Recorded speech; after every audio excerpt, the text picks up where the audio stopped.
ladies and gentlemen, let us talk about Sounds About Right. So this is breaking away from my I'm going to release an album every year.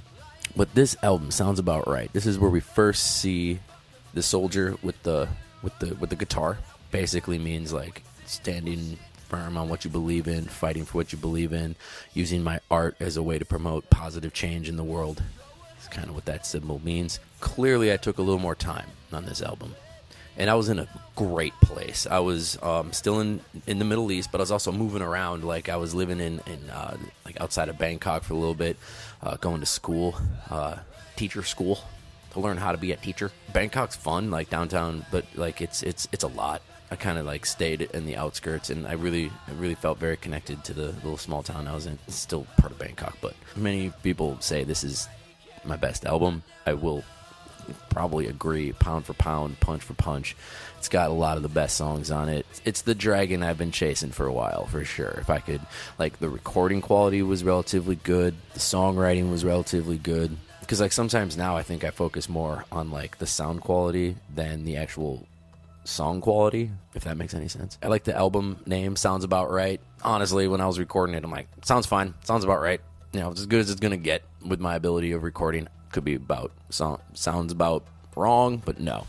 Sounds about doing the right thing and stuff like that. I think I was still using GarageBand at this time to record. Yeah, that is true, because I haven't actually moved into Logic yet, which is the next album.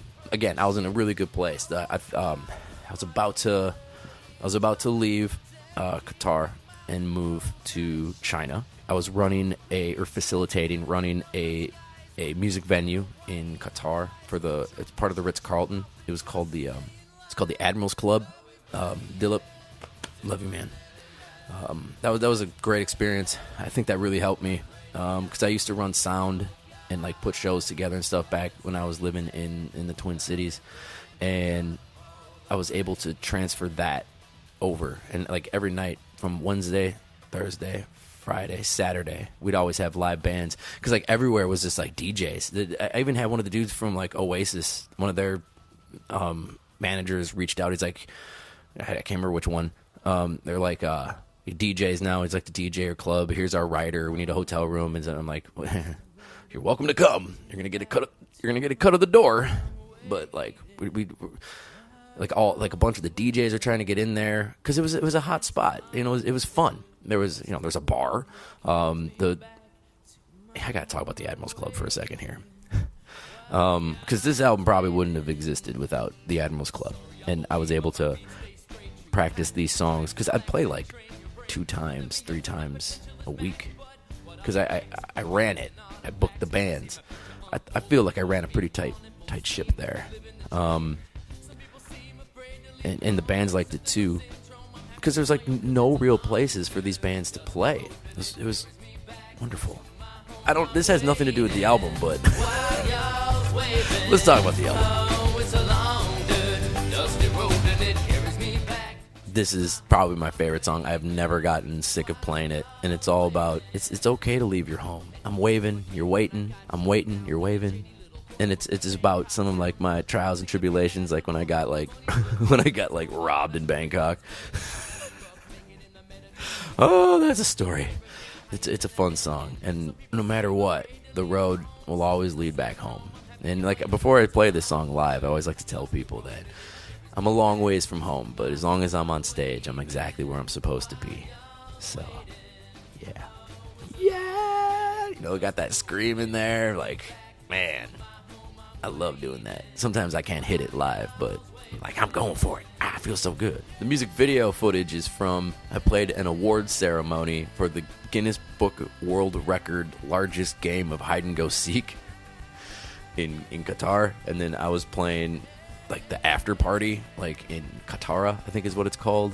This cool little like it's a really nice spot. Anyway, that's where the video is filmed, and everyone's having a good time. It's not every day you get a Guinness Book of World Record, you know, and you get to participate in the game too. I remember writing this song when I was living in Bangkok, going to school. I was just living there for a little bit. Like, how long do you actually have to be somewhere to say you lived somewhere? I remember writing this song on my balcony because, like I was saying, I didn't really go downtown all that often. Like it's a lot.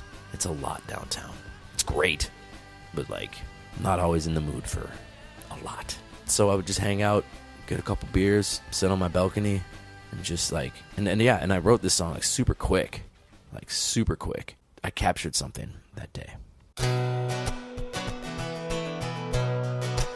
This is just like me, pretending to be somebody else, telling the story, how easy it can be to ruin your life. Are we born good? Are we born evil? Are we born neutral and we just teach people how to be good? We spend our whole lives creating like a good reputation for ourselves, our whole lives, and it just takes 1 second to ruin it all.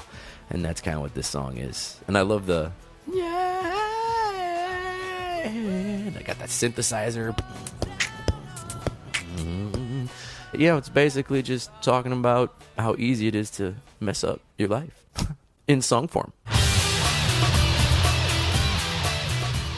Terrorist, because I care so much. It's like a terrorist for love. A terrorist. I think my buddy Matt Semke called me a terrorist because I care so much and like I have so much like love and positivity in my music. He's like, you're like a terrorist. So let's just say I am a recovering conspiracy theorist. I feel very bad. Not bad, but like I see the current state we're in, where everyone, they don't believe the doctors and no one can trust the news. And we'll get into that, like the next song, Where Did the Truth Go? But I've been there, man. It's a long, dark tunnel to pull yourself out of that conspiracy abyss, because no one is going to be able to convince you. You have to convince yourself. You are the one that has to look in the mirror and be like, dude, all right, I don't think there's lizard people. I never believed in lizard people. When I turn on the TV, I think the world's gonna end. Man, I love this song. When I turn on the TV, I think the world's gonna end. When I reach for the paper, I forget that print is dead. When I switch on the radio, I want to be shot in the head. And there's an oversaturation of opinions on the web. I think that says it all. I like to write songs about music, right? Who writes songs about music? Me. Most people, I've talked about it before, most people are writing songs about like excess and exes and love. And, this song's kind of about like my voyage from just being the kid in the crowd. Like, first concert I went to was Stone Temple Pilots, Purple. I went home, and then I was like, Mom, Dad, I need a guitar. Like, I just saw these 4 guys on stage just control thousands of people. Like, that was out of this world. The one thing in here where I'm getting to it is like, no thank you, I'll party when I'm done performing. It's time to work. I don't understand musicians who gotta get, like, loaded before they perform. Because, like, you're working. I mean, I'm not here to tell people how to do their job. But, like, you're working. These people paid money. These people got a babysitter. These people, put on pants and shoes to be entertained tonight. The least you can do is, like, not slur your words and, like, fall over. I don't know. But that's the one thing I kind of like about that song. Footnotes I wrote when I was going to school in Mallorca right around this time. I was going to teacher school. Learn how the brain works. Learn how the developing brain works in the adolescent mind. I didn't really go, like, party. I mean, it's Mallorca. It's a party everywhere you go. But I would go to the beach at night, and then it had these, like, giant, like, Spanish steps, too, and I would sit on those. And I remember just writing some songs. I do gotta tell you this story, actually. On these stairs. I went there because I brought my guitar with. And I went on the steps, and I'm playing. And there's these 2 dudes. We're about the same age, but like they were Mallorquin. They're from Mallorca, and they're smoking. And like I'm just playing a little guitar. And they're like, "Hey, want to go to a party?" I'm like, I do. If you ever get invited somewhere by locals, you're in another place. I don't know. You do you, but I'm like, yes, I definitely want to do this. Like, bring your guitar. We'll show you around the island. And I'm like, this sounds fantastic. I don't have many regrets in life. So, yeah. They're like, see you here tomorrow at 5 o'clock, 4 o'clock, 5 o'clock, whatever. It's like, great. Like, I just arrived. I already got invited to a party by some locals. Seemed cool. They didn't seem like they're going to stab me. Who knows? So, I went back at 5 o'clock, and I sat there, and I sat there, and I sat there, and like an hour passed, they never showed up. Like, those guys stood me up. I was so upset. And then I was like, I forgot to set my watch to the new time zone I was in. So I was late. I was pretty upset about that. I think about that a lot, because that would have been fun.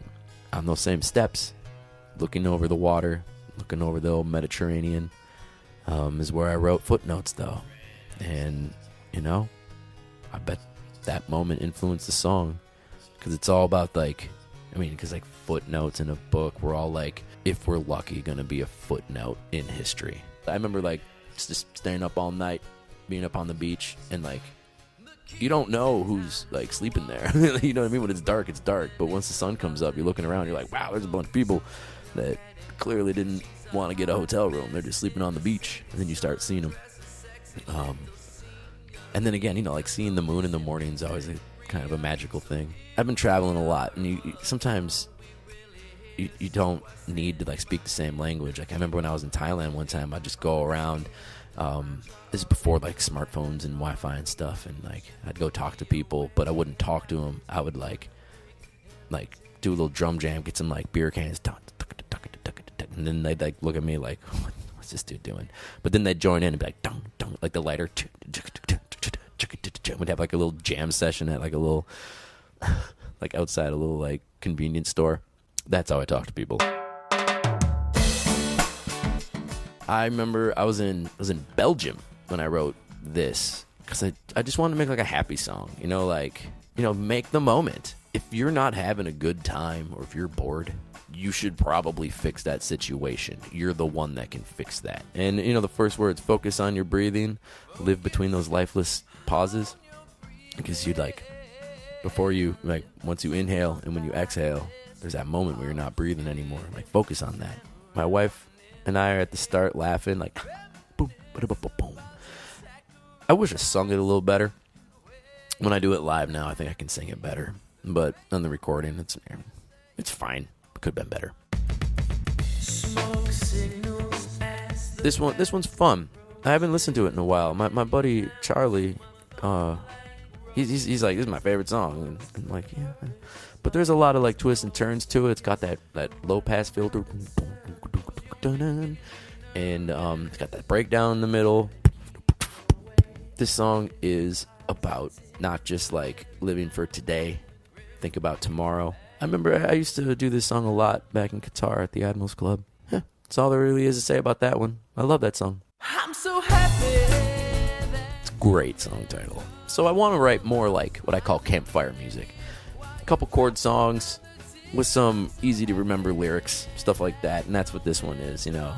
I'm so happy that you're miserable. It's not about anybody in particular or anything like that, but, like, you know, sometimes those people that just love putting you down, you know, they get all up in your mix, and then all of a sudden the shoe's on the other foot. You can kind of feel a little, you can feel good knowing that, hey, karma might actually be real. I think it was originally called Where the Night Bleeds? I can't remember. This is a very special song. This is another one that I think is probably one of my best songs. I've never been able to capture it again live like I did in this recording, because I think it's something that I did maybe in, like, one night. It's about a student I used to teach, and like, I think she was in pre-K, and she was, like, really sick. She couldn't, like, see anymore. It was really sad. She was such a sweet little girl. And, like, I remember her class had, like, a bunch of, like, rah, like, not like bad kids or anything like that, but, you know, harder to tame. But when it came to that student, they were, like, very protective of her and, like, took real good care. It was a really sweet thing. There's not so much I can actually say about this song, because it's more of, like, this. There's a feeling, like, how unfair is it that this kid doesn't get a shot at life? especially a kid that has such an impact on so many people around her. I'm not even sure if she was even aware. I guess even at that woo at the end, I really think that just like sums it all up. Like it's a tough song to really talk about. Yeah. It does, it doesn't translate well in the streaming world that we live in, where it has like that drone at the end. But I really just wanted to keep her alive, that song alive, that feeling alive for as long as I could. And that's why it ends that way. And on that note, I guess that's how we're going to end this video. Thank you for your time. We're moving on to my next album, Sell Me the Truth, which is a dope album title. 2014. I'm in China now. See you for that one. Bye.